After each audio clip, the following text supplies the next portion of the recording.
बड़ी कृपा करी, दर्शन किया। धन्यवाद। अरे मेरे प्राणनाथ, धन्यवाद।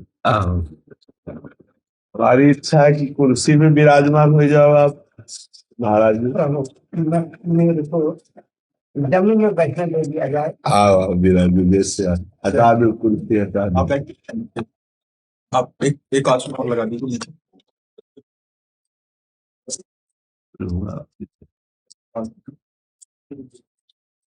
मेरे पशुपतिनाथ का माला भगवान बालाजी को स्पर्श द्वार से ज्योत मिला। ओहो बड़ी कृपा है।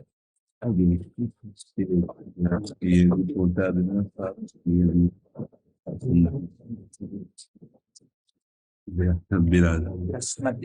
भाग्य आपके दर्शन मात्र से नेत्र पावन हो जाते हैं। बहुत आकांक्षा थी कि आपके दर्शन हो जाए दोबारा।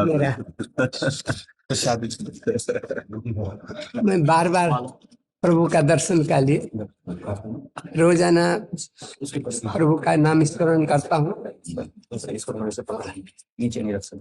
सामने छवि आ जाए तो आज दर्शन का कई दिन से इच्छा था, आज प्रभु कृपा हुआ। श्री जी के चरणों की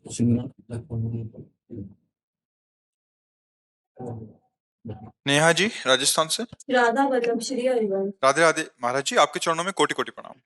महाराज जी, मेरा सवाल है कि जो व्यक्ति पाप आचरण और पुण्य आचरण साथ साथ करता है, पाप कर्म पुण्य कर्म साथ साथ करते हैं, तो क्या उनके पाप कर्म पुण्य कर्मों की वजह से कट जाते हैं? नहीं, नहीं, दोनों शुभ और अशुभ कर्म अलग अलग हैं। भगवान के वचन है, अवश्यमेव भोक्तव्यम कृतम कर्म शुभा अशुभम। ऐसा नहीं है कि आप पाप कर्म कर रहे हो और पुण्य कर्म कर रहे हो तो आप पाप को नष्ट करते जाओगे और परम सुखी हो जाओगे। नहीं, पुण्य कर्म आपका अलग है और पाप कर्म अलग है। उनको विध्वंस करने वाला कर्म अलग होता है, वो भागवतिक होता है। वो पाप और पुण्य दोनों को जो नष्ट कर सके वो सदगुरु प्रदत्त मंत्र होता है, नाम होता है, उपासना होती। भगवान का जो नाम है, भगवान का जो आश्रय, वो शुभ अशुभ दोनों का विनाश करता है। ये शुभ सोने की जंजीर है जो बांध दिया गया, और अशुभ लोहे की जंजीर से बांध दिया गया, बंधा दोनों से ही। ऐसा नहीं कि आप पाप कर्म करते जाओ, गंगा नहाते जाओ, नरक जाओगे, दुर्गति होगी। अब जैसे जो आज वर्तमान में पाप कर रहा है, लोग कह रहे हैं बहुत फल फूल रहा है। फल फूल नहीं रहा है, आप उस सिस्टम नहीं जानते हो, अध्यात्म का सिस्टम नहीं जानते हो। जब कोई विशेष पुण्य कर्म करने लगता है, भजन करने लगता है, तो उसके जो पाप होते हैं, उसके पाप नष्ट किए जाते हैं, तो उसे अधिक कष्ट दिया जाता है, जिससे उसके फटाफट पाप नष्ट हो जाए। वर्तमान में वो धर्मपूर्वक चल रहा है, खूब भजन कर रहा है, लेकिन उसे विपत्ति, संकट, अपमान, निंदा, शरीर कष्ट मिल रहा है। इसका मतलब क्या है? वो निर्मलता की तरफ जा रहा है। अब उसका जन्म नहीं होगा, अनंत जन्मों की बिगड़ी इसी जन्म में नष्ट हो रही है। एक आदमी खूब पाप कर रहा है मनमानी, और जो खूब गाड़ी से चल रहा है, खूब वैभव खूब, अब उसका क्या सिस्टम है? उसके जो पुण्य बकाया हैं, दुख भोगने में जो वो बाधा पहुंचा देंगे पुण्य, उन पुण्यों को पहले भोगाया जा रहा है। वर्तमान में वो पाप कर रहा है, अब पूर्व का पाप और वर्तमान का पाप जब मिलेगा तो एकदम फ्यूज हो जाएगा, नष्ट हो जाएगा। लोगों को लगता है पापाचारी, नरक गति जाने वाले, कर्म करने वाले कितने मौज से हैं, और धर्म में चलने वाले कितने कष्ट से हैं। अध्यात्म के रहस्य को ना जानने के कारण वो ऐसी गलती कर बैठते हैं कि पापाचरण में सुख है और धर्म में चलने में दुख है, ऐसा वो समझ जाते हैं। इसलिए पाप और पुण्य दोनों अलग अलग कर्म है। ऐसा नहीं है कि पुण्य कर्म से हम पाप कर्म को नष्ट कर पावे। नहीं, पुण्य का अलग भोग मिलता है, पाप का अलग मिलता है, और इन दोनों का विनाश करने की सामर्थ्य भगवान के भजन में है, भगवान की सेवा में है, भगवत आराधना में है। शुभ अशुभ दुर्ग विध्वंस बल तब जयति जयति जग उच्चरे।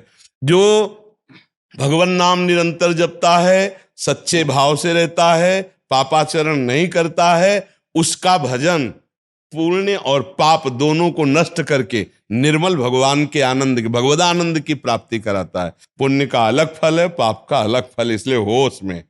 इसीलिए कहते हैं राधा राधा रटो, प्रियाजू का नाम लो, प्रभु का नाम लो, वो तुम्हारे पाप नष्ट कर देगा। नाम संकीर्तनम यस्य सर्व पाप प्रणाशनम।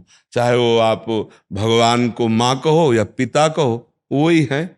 माँ कहो तो एक तत्व है, पिता कहो तो वही तत्व है, उनको दोस्त कहो तो वही है, गुरु कहो तो वही है, चेला कहो तो वही है। तुम्हें माता च पिता तुम्हें बंधुश्च सखा तुम्हें। चाहे माँ कह के पुकारो, चाहे पिता कह के पुकारो, वही है, दूसरा नहीं है। इन्हीं से कर्म का नाश होगा, दूसरा कोई ऐसा नहीं। अहम त्वाम सर्व पापेभ्यो मोक्षयिष्यामि मां शुचा। मैं तुम्हें समस्त पापों से मुक्त करूंगा, मेरी शरण में आ जाओ। पुण्यों की ताकत नहीं है कि तुम्हारे सब पापों का नाश करके तुम्हें निर्मल कर सके। पुण्य एक अलग कर्म है, शुभ कर्म, और पाप एक अलग कर्म है, अशुभ कर्म है। दोनों का अलग अलग फल मिलता है। अवश्य में वो भोक्तव्यम कृतम कर्म शुभा अशुभम। जी पूर्ति जी, राधे राधे। जय श्री राधे। महाराज जी, आपके चरणों में कोटि कोटि प्रणाम। महाराज जी, जब हम आपकी वाणी सुनते हैं व स्वाध्याय करते हैं तो मार्गदर्शन मिलता है कि मन की स्थिति सदा प्रभु के नाम जप व चिंतन में स्थित रहनी चाहिए।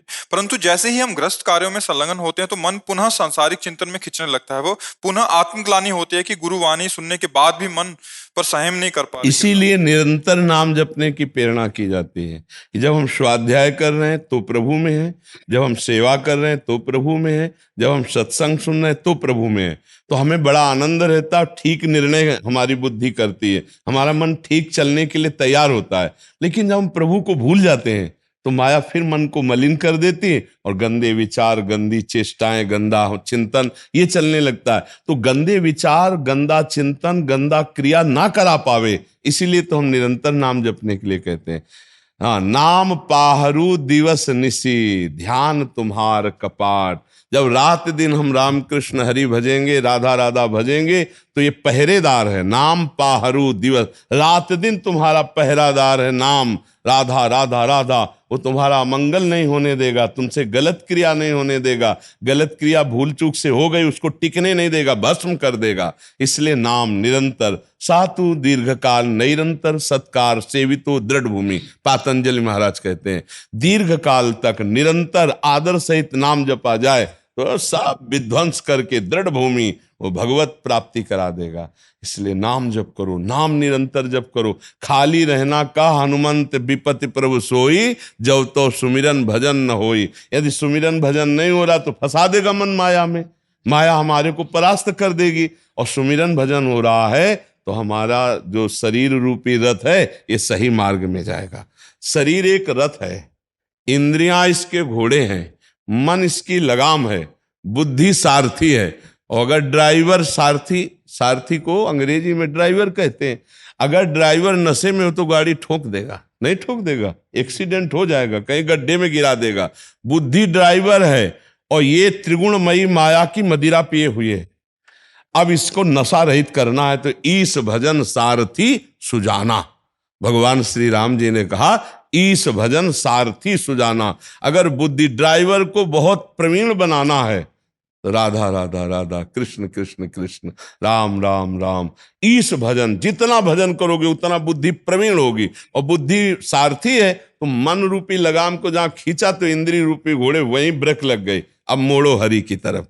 तो शब्द स्पर्श रूप रसगंध का भोक्ता जीव जो था वो जब भगवान की तरफ मुड़ा तो देहाभिमान गलित हो गया, कर्तत्वाभिमान गया, भोक्तत्व भाव गया, वो भगवत स्वरूप हो जाता है। हमारी तो साफ साधना की सार बात है, निरंतर मृदु मृदु धीरे धीरे भगवान का नाम जपते रहो, राधा राधा राधा राधा। इससे सब आनंद की प्राप्ति हो जाएगी। आप खुद स्वीकार करो, यहां बैठे हो, देखो कैसा लग रहा है। भला कलयुग है, भला मन गंदा लग रहा है, कोई गंदी बात आ रही? तो ऐसे हर समय हम बने रहें तो हर समय साधु संग प्रगट में तो मिलेगा नहीं। तो नाम, जो साधु भी जिसके बल से बना है वो नाम, गुरु ने जो नाम मंत्र दिया उसी के जप से तो तेज प्रकट होता है संतों में। वही तो उनकी सिद्धि है, वही तो उनका लाभ है, तो वही तुम्हें दे रहे।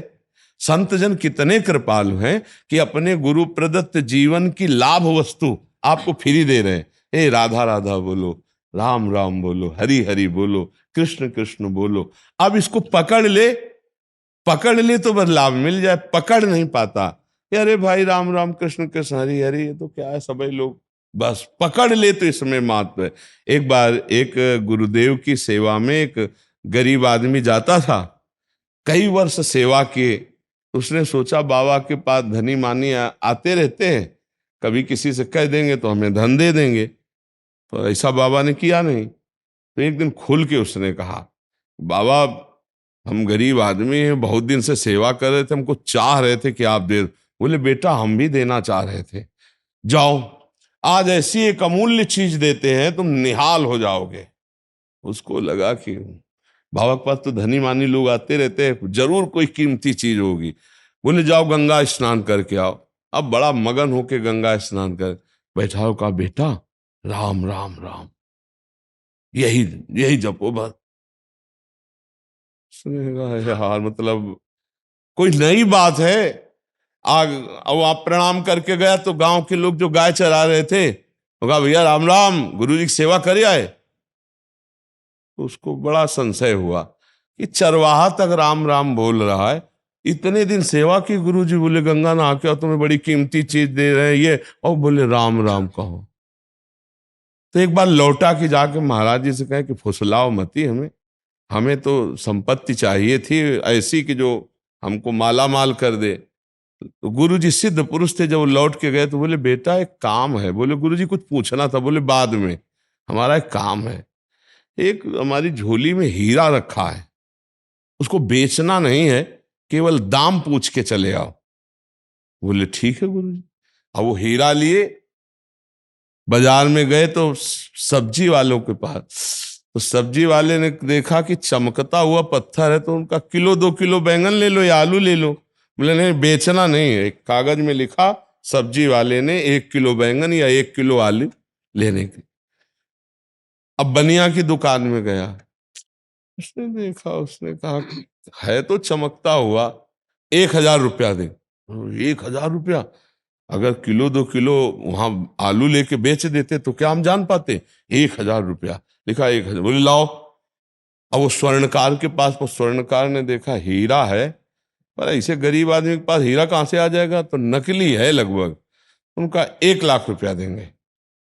1,00,000 रुपया कागज में लिखा, 1,00,000 रुपया स्वर्णकार। अब जौहरी के पास पहुंचा, जौहरी ने देखा, बोले ऐसे देश का हीरा है कि जितने हमारी दुकान में रतन हैं आभूषण हैं, ईमानदारी की बात है सब ले जाओ तो भी इसकी कीमत नहीं है। जौहरी ने कहा ये एक अलौकिक देश का हीरा। अब संत के अरे लिया। बोले गुरु जी ये तो बहुत कीमती है। बोले कब जाने, अगर हम कह देते बेच आओ तो 1 किलो आलू या 1 किलो बैंगन लेके आ जाते। तो उनका गुरुजी, उसके बाद हम गए वाणिज्य व्यापार करने, उसने इतना जौहरी ने कहा। बोले बेटा ये राम नाम कोई जौहरी संत ही जानता है, ये बैंगन आलू बेचने वाले जानवर चलाने ये तो ऐसे बोल दिए, जीवन भर इसी को या है, जा तो जप के तो देख। बोले गुरुजी यही प्रश्न था। बोले वही उत्तर तुम्हें देने के लिए क्रिया कराई। कोई जौहरी जैसे रतन की हीरा की कीमत जानता है, ऐसे भगवान नाम की कीमत कोई फकीर जानता है जो रात दिन उसी में डूबा हुआ है। आप जप के तो देखो, आनंद की धारा खुल जाएगी, आनंद स्रोत खुल जाएगा, सारे पाप नष्ट हो जाएंगे, मन एक अद्भुत आनंद में बना रहे। अच्छा देखो, हम शरीर से बहुत प्यार करते हैं, अपने लोग करते हैं ना, शरीर को कोई कष्ट हो जाए बर्दाश्त नहीं। नाम प्रभु का एक अपार मस्ती देता है। जो शरीर बहुत प्राण प्रिय है वो पुराने कपड़े की तरह लगने लगता है नाम जप से, इसका कोई महत्व नहीं रह जाता। इसलिए हम सबसे प्रार्थना करते हैं, दुख चिंता शोक भय और मृत्यु पर विजय प्राप्त कराने में समर्थ है कलिकाल में कोई साधन, तो भगवान नाम समर्थ है, दूसरा कोई नहीं। खूब नाम जप करो और लूट लो, ये संपत्ति है। जाना है यार भैया, आज नहीं तो कल जाना है, और बड़े धोखे में जाना है। हमारे लिए कोई विमान आने वाला नहीं, ध्यान रखना। ऐसे ऐसे आचरण ऐसे ऐसे कर्म करते हो कि पिटते हुए जाओगे नरक। इसलिए राधा राधा जप लो, नाम जप लो। यदि 100-200 नाम भी है तुम्हारे पास, काम हो जाएगा। यमराज का दिमाग काम नहीं करेगा। मान लो पूरे रजिस्टर में पाप ही पाप है और लिखा है कि इसने 100 बार लिया राधा राधा। अब 100 बार राधा नाम का फल क्या होगा, वो महाभागवत है, जानते हैं, महाभागवतों में गणना धर्मराज जी की है, वो भगवत प्राप्ति करा देंगे। और कलयुग का ऐसा प्रभाव है, ऐसा पाखंड फैला, ऐसा दंभ नाटक फैला है कि नाम की तरफ प्रेरणा ही नहीं हो रही, मन ही नहीं लग रहा। लोग बिल्कुल बेकूफी को स्वीकार कर रहे हैं, बेकूफी को, खुला बेकूफी हो रही और उसको स्वीकार कर रहे हैं और खुली बात कह रहे हैं। भगवान कह रहे हैं कि तुम जैसा कर्म करोगे तुमको वैसा फल मिलेगा। सामने अर्जुन से बात कर रहे हैं, तुम ऐसे ऐसे कर्म करो, ऐसे ना करो। अगर कोई जादू टोना की बात होती तो जो दिव्य रूप दिखा सकते हैं वो दिव्य भगवान कोई नाटक दिखा देते, कोई चेटक कर देते, कोई चमक नहीं। गांडियों में प्रत्यंचा चढ़ाओ और युद्ध करो, कहा है ना, मेरा भजन करो। तो हमें लगता है यदि आप लोग थोड़ी बुद्धिमानी कर लें कि नाटक नौटंकी में माया के ना फंस कर नाम जप करते हुए धर्मपूर्वक आचरण करे तो आखिरी जन्म होगा। हमारे भगवान बड़े कृपालु हैं। भगवत प्राप्ति बहुत सरल है, बिल्कुल कठिन नहीं। जो दिमाग में डाला जाता है कि भगवत प्राप्ति बहुत कठिन है, बिल्कुल कठिन नहीं। हाँ, कठिन है गंदे आचरणों से हट पाना, इसीलिए भगवत प्राप्ति कठिन कही जा सकती।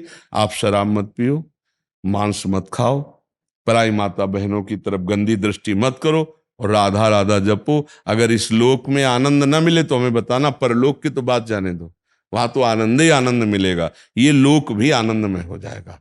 हम आप अपना उदाहरण इसीलिए देते हैं कि भयानक कष्ट की स्थिति में भी एक आनंद बना रहता है, एक अद्भुत तृप्ति रहती है, एक शांति रहती है, वो नाम के बल से। अभी ना मृत्यु का डर है और न जीने की लालसा है। जैसे प्रभु चलाओ ऐसे चल रहे। इसे सबसे प्रार्थना है, नाम जप करो, गंदे आचरण कभी भूल कर मत करो, माता पिता को भगवान समझो, राष्ट्र की सेवा भगवान की सेवा समझो, बढ़िया जीवन आनंदमय हो जाएगा। जी, स्वामी जी कृपा करते रहिएगा, दर्शन देते रहिएगा। मैं आपका दर्शन के लिए मैं बार बार आते रहूंगा और मुझे कृपा बनाए रखना। आपके दर्शन से हमको एनर्जी मिलती है, पावर मिलता है। उस जैसे बैटरी चार्ज हो जाए ना तो फिर ऐसे आप संतों से हमारी बैटरी चार्ज होती, इनकी बैटरी हमसे चार्ज होती, तो हमारी चार्ज होती संतों से। जब आप जैसे गुरुजन संत जल पधारते तो हमारा हृदय नाच पड़ता है कि आज मेरे ऊपर भगवान की विशेष कृपा हुई। जो प्रभु मोहि अनुग्रह कीना तो तुम्हारी दरस हट देना। अपनी तरफ से आप आकर मुझे दर्शन दिए, ये मेरे प्रभु का प्यार है, मेरे प्रभु की कृपा। बहुत बार बार ऐसे दर्शन मिलते रहे।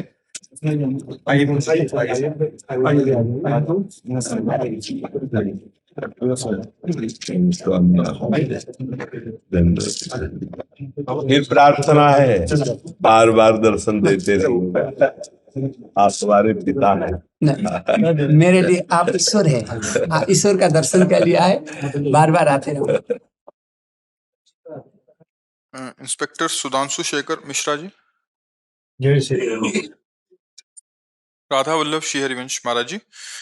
गुरुदेव, मैं सेना में इंस्पेक्टर पद पर कार्यरत हूँ और ब्राह्मण कुल में मैंने जन्म लिया, लेकिन कुसंग के कारण मैंने मांस खाना शुरू कर दिया। महाराज जी, पिछले कुछ समय से आपका सत्संग सुन रहा हूँ।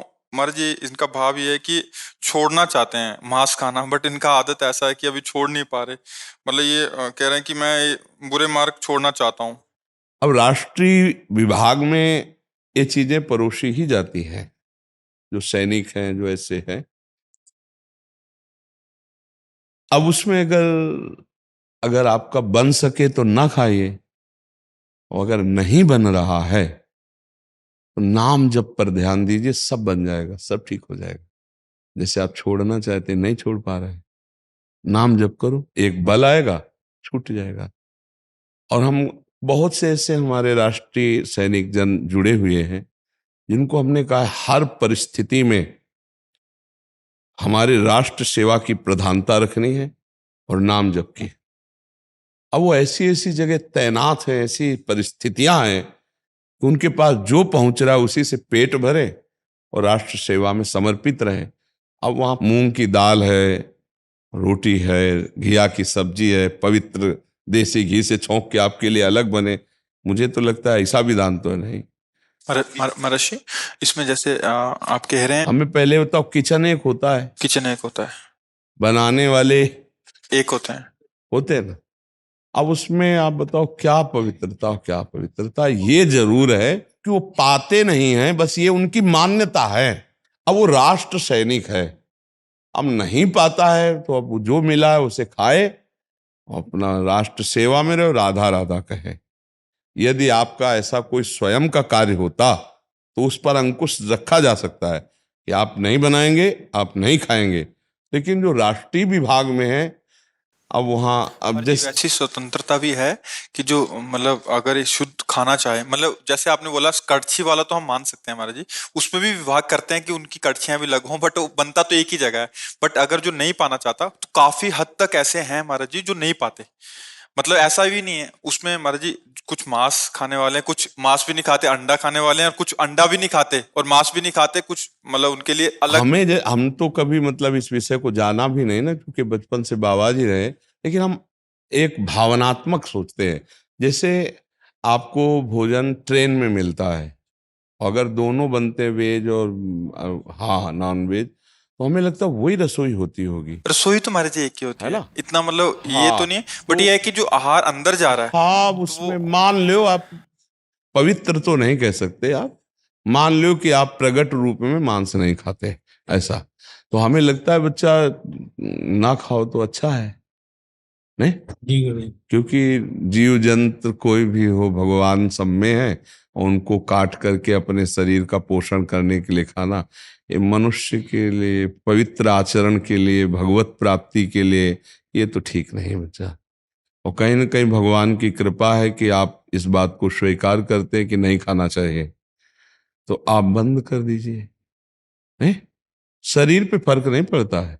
सात्विकता में, ब्रह्मचर्य में, पवित्रता में जो बल है, वो गंदे भोजन में बल नहीं है, नहीं। सात्विक आहार हो और व्यायाम हो और शुद्ध चिंतन हो, तो अध्यात्म में जो बल है वो अभक्ष पदार्थ खाने में बल नहीं है, नहीं ना। आप जितने बड़े बड़े वीर महात्मा हुए हैं, आप देखो महाभारत युद्ध में क्या सब मांस ही खाते थे क्या? भीष्म जी जैसे, द्रोणाचार्य जी जैसे, ये बड़े बड़े भीम आदि के लिए कभी ऐसा नहीं आया कि कहीं मांस भक्षण की बात आई हो। महान बलशाली थे, महान बलशाली। तो हमें लगता है कि ये हमारी जबान का दोष है कि दूसरे के शरीर का मांस भक्षण करके हम पुष्ट होना चाहते। छोड़ दो बच्चा, आज से छोड़ दो, ठीक है। आए हो तो कुछ लाभ ही मिले, तो इसे छोड़ दो। आज से नियम ले लो, मैं मांस नहीं खाऊं। शराब, शराब नहीं, हाँ बहुत बढ़िया है, अच्छे बच्चे बनो, और आगे जब रिटायर हो जाना तब पवित्रता से अपने संयम नियम से भजन करके जीवन का लाभ ले लो ना। बहुत कृपा है जो आपकी बुद्धि अभी निर्णय कर रही है कि ये गलत है, ये सही है। नहीं तो कौन सुनता है बच्चा। बड़ी कृपा है जो आप लोग बात सुन रहे हो, बात मान रहे हो। नहीं, कलयुग में आजकल कौन बात मानता है? न शास्त्र की, न संतों की, न माता पिता की, न गुरुजनों की कोई बात मान रहे हो, इसका मतलब बहुत कृपा है अभी, नहीं तो कौन मानता है, नहीं। हाँ चल। आशीष जी मध्य प्रदेश कटनी से। जय श्री हरि। राधा वल्लभ श्री हरिवंश महाराज जी। महाराज जी, परिवार के सदस्यों द्वारा घर में ही श्री जी का ब्याहुला करना हो तो क्या क्या करना अनिवार्य है महाराज जी? को घर के ब्याहुला में गठजोड़ा, नारियल और सिंदूर श्री जी के, और भोग थोड़ा घर में बना लो, पुआ, पूड़ी, कचौड़ी, खीर, ऐसे भोग बना ले। उनको ब्याहुला गावे, और जब दूधाभातिक होता तब भोग लगा दे, वही प्रसाद अपने घर के बांट के पाले, बस हो गए। हित ध्रुव मंगल सहज शब्द देखिए, सहज शब्द का मतलब क्या होता है? घर की अपनी व्यवस्था अपने सहज। हित ध्रुव मंगल सहज नित्य जो गावही, सर्वोपरि सोई होई प्रेम रस पावे। ब्याहुला में है ना, हित ध्रुव मंगल सहज नित्य जो गावही, प्रधानता गाने की है। अब ब्याहुला करें जुगल सरकार को तो गठजोरी ऐसे रख दी, मतलब राधा वल्लभ जी की छवि तो प्रिया जी और लाल जी की तब गठ, बस सिंदूर लगा दिया, नारियल श्रीफल रख दी, थोड़ा एक दो फल सेव से केला ऐसे, और पाठ शुरू कर दिया। प्रियालाल को जो पसंद है वो भाव पसंद है। आप भाव में उमगे हो ना, मेरे प्रियालाल का ब्याहुला हो रहा है, कुछ संगीत नहीं आता, ताली बजा के गा लो, बस प्रियालाल आपके भाव को देखते हैं। हित ध्रुव मंगल सहज नित्य जो गावही, सर्वोपरि सोई होई प्रेम रस पावही। तो ऐसे सहज में कर लेना चाहिए। महाराज जी, इसमें जैसे गायन की सेवा रहती है, जी किसी के यहाँ उत्सव है तो विविध प्रकार के भोग प्रसादी होते हैं, तो क्या हमें वो पा लेने चाहिए? प्रसाद पा लेना चाहिए, प्रसाद पा लेना चाहिए। वो जो भी प्रसाद आवे, प्यारी जू का घर में पाएंगे तो प्यारी जू का पाएंगे, यहाँ पा रहे हैं तो पा लेना। कोई भेंट नहीं लेनी चाहिए, कोई मतलब सम्मान नहीं स्वीकार करना चाहिए, प्रसाद तो पा लेना चाहिए। क्योंकि प्रसाद प्रियाजू का जूठा ना, चाहे हम यहाँ पावे चाहे अपने घर में पावे, बात तो एक ही है ना। प्रियजू का तो प्रसाद पाते हैं, तो प्रसाद पा लेना चाहिए। भेंट पूजा आदि नहीं स्वीकार करनी चाहिए।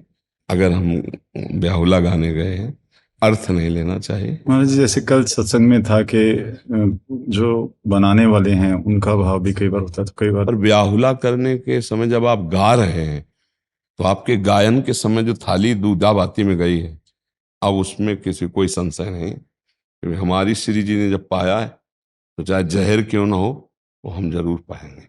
हमारी श्री जी ने पाया है ना, ब्याहुला तो हम श्री जी का ही तो कर रहे हैं, तो श्री जी तो हमारी ही है ना। जब हमारी श्री जी ने चख लिया, देख लिया, तो हम तो पा ही लेंगे। ये हमारी निष्ठा है। उस समय बनाने वाले को वहां नहीं, हम होटल की बात करते हैं।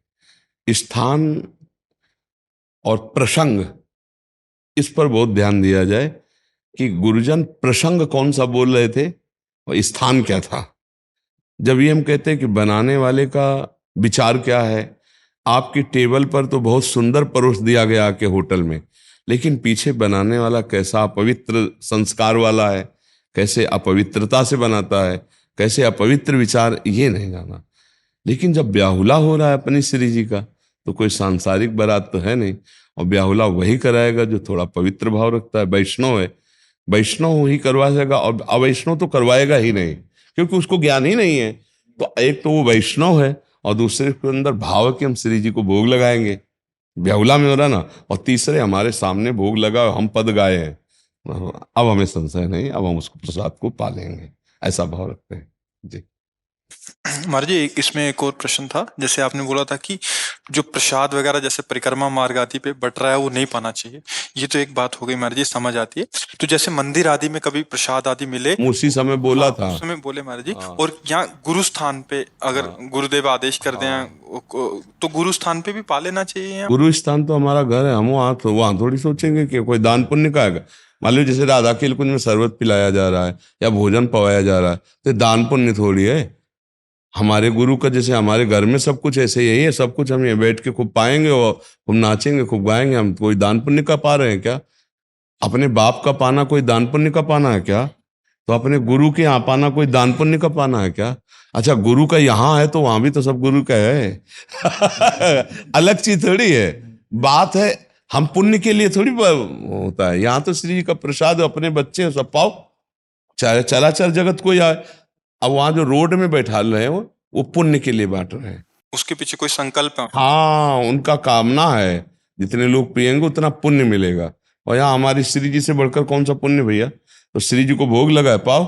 गुरु दरबार, मान लो गुरु जी के यहाँ हमें कुछ मिले तो वहाँ विचार थोड़ी होता है कि ये चीज है, नहीं, वो हमारे बाप की चीज है। गुरु का मतलब हमारे बाप की चीज है, हमारे पिता है, हमारे स्वामी, हमारे इष्ट हैं, इन्हीं का सारा वैभव। वहां थोड़ी सोचना है कि अब यहाँ पुण्य और दान, कि हम शरबत पिया तो 10 रुपया रख दें, तो शेष रुपया किसके है? उन्हीं के तो है।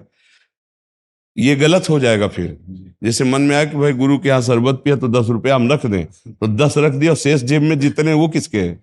वो भी तो उन्हीं के है। तो बस भी जब हमें सेवा की आज्ञा होगी तो हम कर देंगे, नहीं तो हम खाएंगे पिएंगे, प्रणाम है, नमस्कार, आपके हैं, आपके हैं, बस खत्म के। महाराज जी, एक चीज हो रही है, जैसे परिक्रमा मार्ग पे जा रहे हैं तो वो जबरदस्ती ऐसा हमारे पास आया तो कि जबरदस्ती करते हैं, ये भी तो प्रसाद है, श्री जी का प्रसाद है। हाँ, तो बस हाथ जोड़ो, निकलते रहो। बस तुम्हें कोई गले से बांध कर जबरदस्ती मुंह में तो डालेंगे नहीं।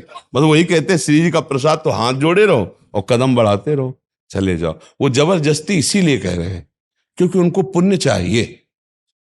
नहीं, प्रसाद में जबरदस्ती नहीं होता। तुम्हारी 100 बार की गरज हो तो पी लीजिए, तुम्हारे प्यास लगी तो पी लीजिए, भूख लगी तो खा लीजिए, क्योंकि श्री जी का प्रसाद उनको इसलिए प्रत्येक व्यक्ति को देना चाहिए। 1 घूंट पी लो क्योंकि उसका पुण्य चाहिए। तो विशेष पर्वों में जैसे अक्षय तृतीया कहा था, आज शरबत मत पीना रे, कोई भंडारा कहीं मत पाना, उपवास करना, 1 बार पाना। वो इसीलिए कह रहे थे कि लोग जो पुण्य भाव से लेते हैं। अब आप आए हो आनंद लेने के लिए वृंदावन, तो आप अपने पुण्य बचाओ, पुण्य नष्ट काहे को करो दूसरे का लेके। अब जैसे गुरु का दरबार है, इष्ट दरबार में दूसरे का थोड़ी है। मतलब राधा वल्लभ जी के यहाँ जाए, बाबा बैठ के पा लो, तो हम बैठ के पाएंगे और सौभाग्य मनाएंगे।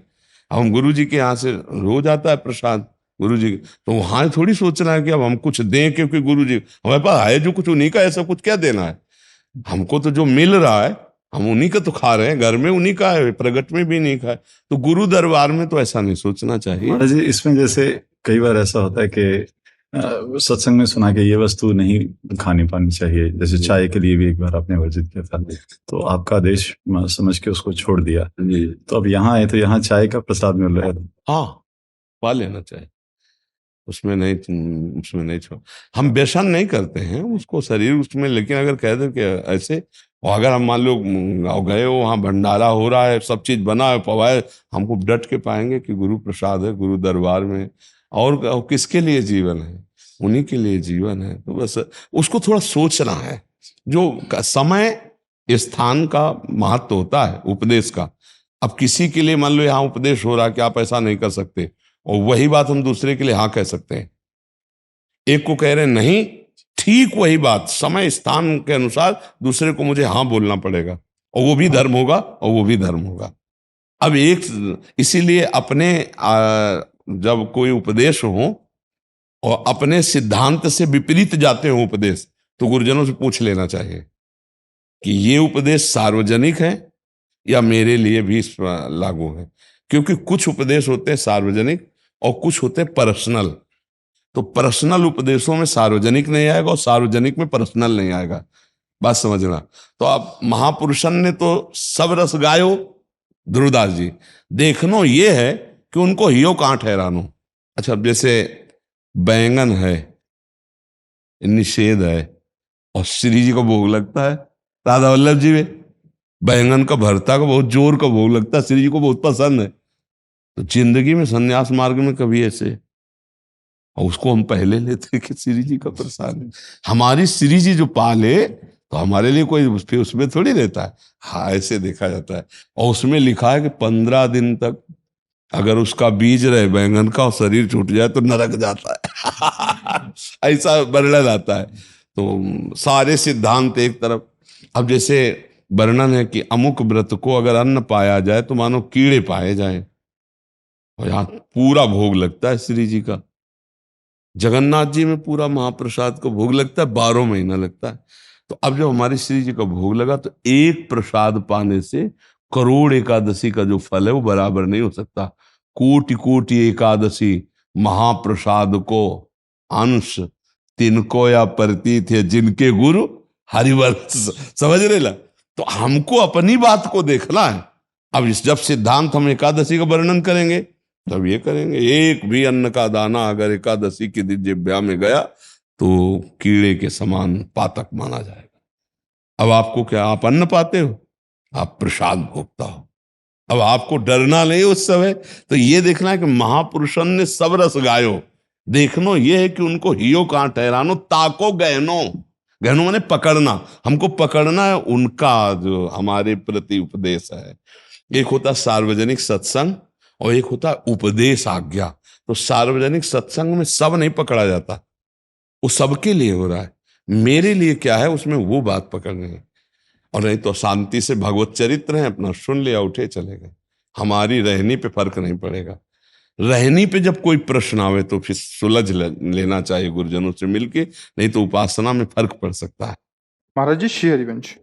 महाराज जी, मैं जिस ऑफिस में सेवारत हूँ, जब मैं वहाँ नया नया लगा ऑफिस में था, तब पुराने स्टाफ के साथ कुछ धन जो हमारे किसी हिस्से में नहीं था, ऑफिस के मालिक के हिस्से में था, उसको बेईमानी से अथवा चोरी से हमने रख लिया। महाराज जी, अब मैं क्या करूं? मुझे उस धन को देने के चक्कर में पुनः जन्म ना लेना पड़े, और इस अपराध से कैसे प्रायश्चित करूं? उस धन को किसी की सेवा में लगा दो, जैसे कोई बीमार लोग हैं उनकी सेवा में, कोई बीमार गरीब आदमी, या ऐसे चैरिटेबल हैं जिनमें निस्वार्थ सेवाएं होती, या गौ सेवा में दे दो, ऐसे दे दो। ये बहुत बड़े मतलब कृपा का प्रतीक है कि आप अपने प्रायश्चित को, जो गलती हुई उसे करना चाहते हैं, बहुत अच्छी बात है। मान लो आप उनको पुनः देने की बात करें तो फिर वहाँ बंधन हो जाएगा, लेकिन वो धर्म क्षेत्र में ऐसी जगह जहां आपका सम्मान न हो, एकदम गुप्त रूप से जैसे है ना, तो ऐसे कर दे। बहुत बड़ी धनराशि तो होगी नहीं, बहुत बड़ी धनराशि है। लगभग होगी 8-10 हजार, 8-10 हजार लगभग। 8-10 हजार? तो एक टाली में चारा भर लिया और किसी गौशाला में चले गए, गाय को पवाया है, हरी हरे चारा ले लिया एक टाली में और पवाया है। फिर कभी अधर्म मत करो, फिर कोई बेईमानी मत। तो बहुत बढ़िया है कि कम से कम आपकी बुद्धि ऐसा निर्णय कर रही। ठीक है, आप ऐसा कर लो। महाराज जी 2 बच्चों का, दोनों का महाराज जी ब्रह्मचर्य से रिलेटेड है कि सब कुछ करते हैं बट वो ब्रह्मचर्य नहीं रह पा रहे महाराज जी, ऐसा इनका कहना है। हाँ, इस अवस्था में तो बच्चा ऐसा होता है, पर स्वाभाविक ब्रह्मचर्य का ह्रास होना और स्वयं ब्रह्मचर्य का नाश करना, इन दो बातों में भेद है। एक परमहंस श्री ओंकारानंद सरस्वती से जब हमारा नैष्ठिक ब्रह्मचर्य का समय था 17-18 वर्ष के, तो उन्होंने कहा था कि अपने हाथ के द्वारा कोई क्रिया या किसी कुसंग के द्वारा कोई क्रिया ना हो, और स्वाभाविक ऐसे, तो जैसे दाल में उफान निकल जाता है ऐसे वो वीर्य का उफान होता है, ना कि वो ब्रह्मचर्य नष्ट माना जाता है। अगर कोई क्रिया के द्वारा नष्ट कर रहे हो तब तो फिर आपको रोकना ही होगा। और उस स्वाभाविक स्थिति के लिए जैसे 2 किलोमीटर दौड़ लगाओ, 2-4 लीटर पानी शरीर को, जो पेट साफ रहे, नस नाड़ियों से गर्मी शांत रहे, नहाने के समय उदर में ज्यादा ठंडा पानी ऐसे डाले, कुछ देर प्राणायाम व्यायाम करे, सात्विक आहार करे, गंदी बातें न सुने न देखे न मिले, तो मुझे लगता है ब्रह्मचर्य बच्चा पक्का हो जाएगा। अपने हाथ से अगर ब्रह्मचर्य नष्ट किया जाए तो फिर अभ्यास बन जाता है, फिर वो अभ्यास कसम खाने पे भी नहीं छूटता।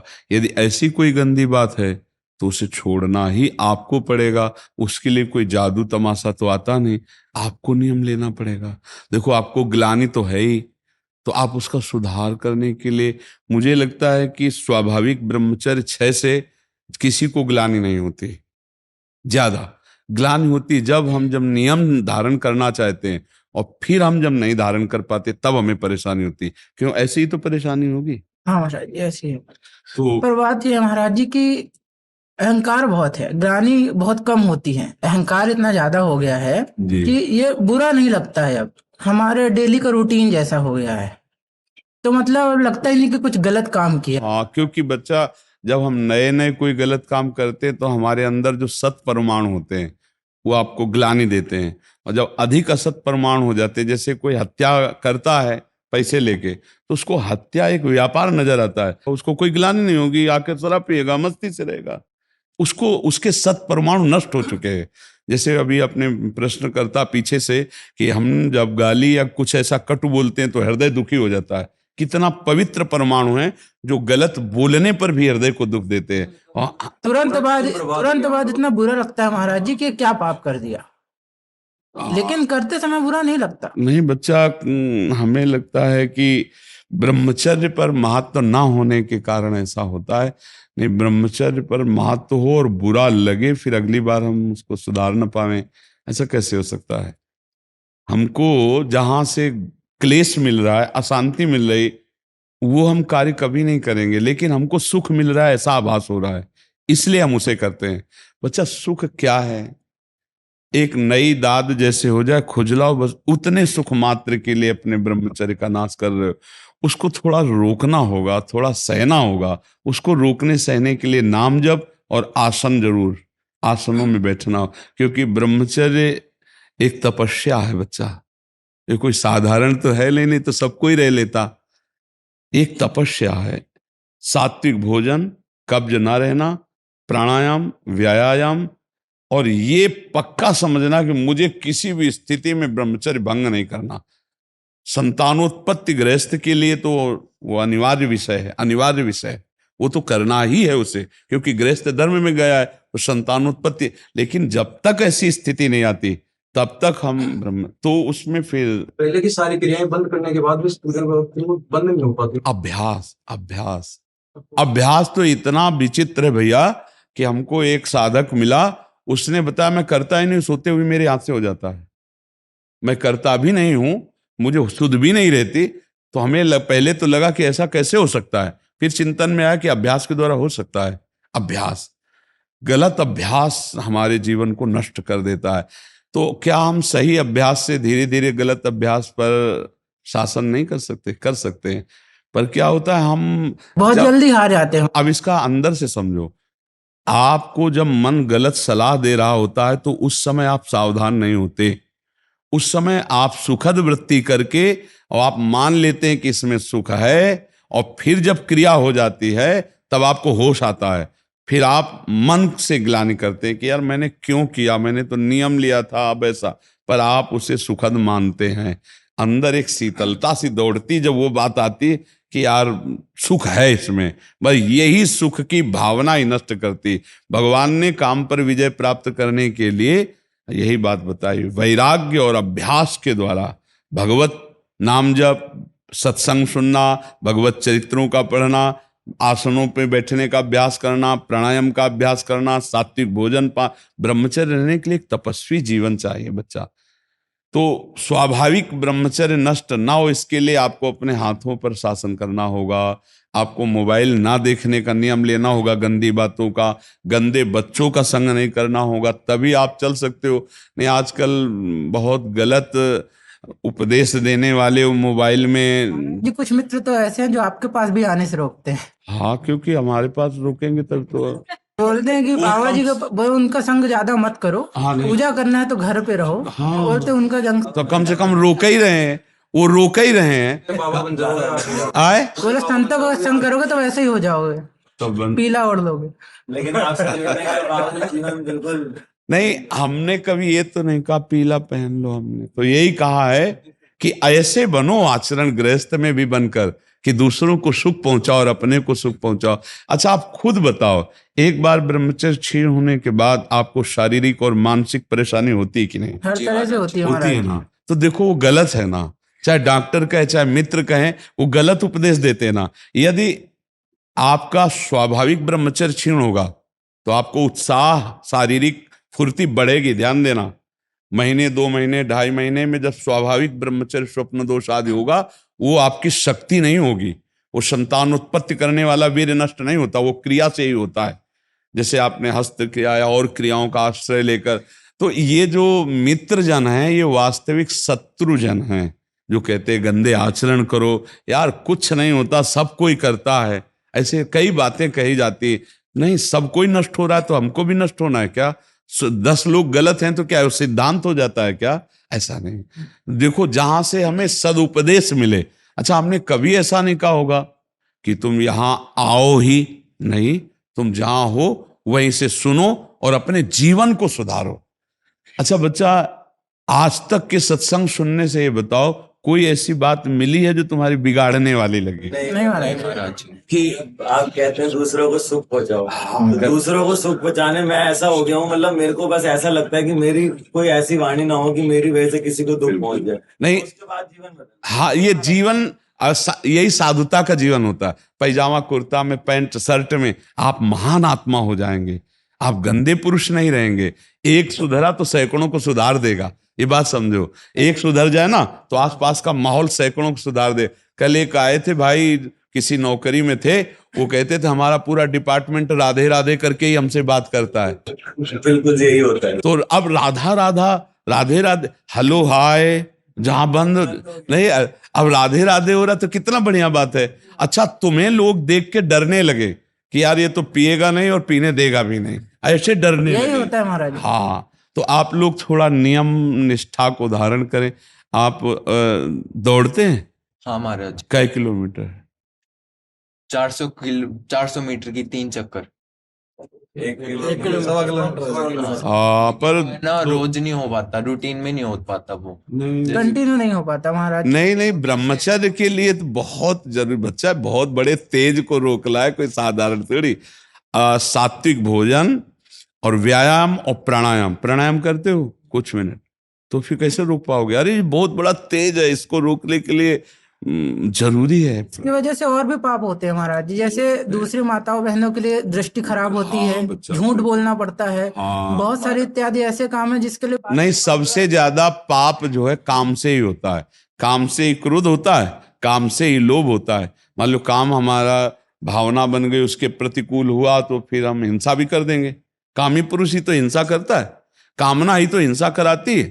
देखो जितने बड़े बड़े गलत काम होते हैं वो सब काम ही तो करवा रहा है। बहुत बड़ा राक्षस है ये काम। और ये धर्म पूर्वक अपने गृहस्थी में जो है वो भगवान धर्म बताया उसे, काम को धर्म पूर्वक भोगा जाए। जैसे संतान उत्पत्ति के लिए एक पत्नी को भाव रख करके जिससे पाणी ग्रहण, वो धर्म है। लेकिन अन्य भाव अन्य क्रियाएं अधर्म है, उसी से हानि होती है। अगर 25 वर्ष तक ब्रह्मचर्य रह जाए या 20 वर्ष तक, और फिर गृहस्थी में अपने ही केवल संतान उत्पत्ति के लिए प्रयोग किया जाए, वो ब्रह्मचारी माना जाएगा, वो कभी शक्तिहीन नहीं होगा। पर यहाँ बचपन से शुरू हो जाते हैं अपने सर्वस्व नाश का। ऐसा संग्रह है महाराज लोगों का कि पर अब सुधार कर लो। क्यों महाराज जी, जैसे मैं वोट रहे अब की बार मैंने अपना बेस्ट दिया जितना दे सकता था, लेकिन 1 महीने के बाद मतलब फिर वही आप मत करो। 1 महीने के बाद अगर हो जाता है तो कुछ आप मत करो। वो खुद फिसल जाता हूँ, मतलब ऐसे नहीं पता चलता क्या हो रहा है, मन फिसल जाता है महाराज जी। नहीं फिसलना ऐसे यार। ये तो पता होता है ना मैं क्या कर रहा हूँ। ऐसा नहीं कह सकते कि मुझे पता नहीं, इतने सिद्ध तो नहीं होगी। राधा राधा राधा राधा राधा।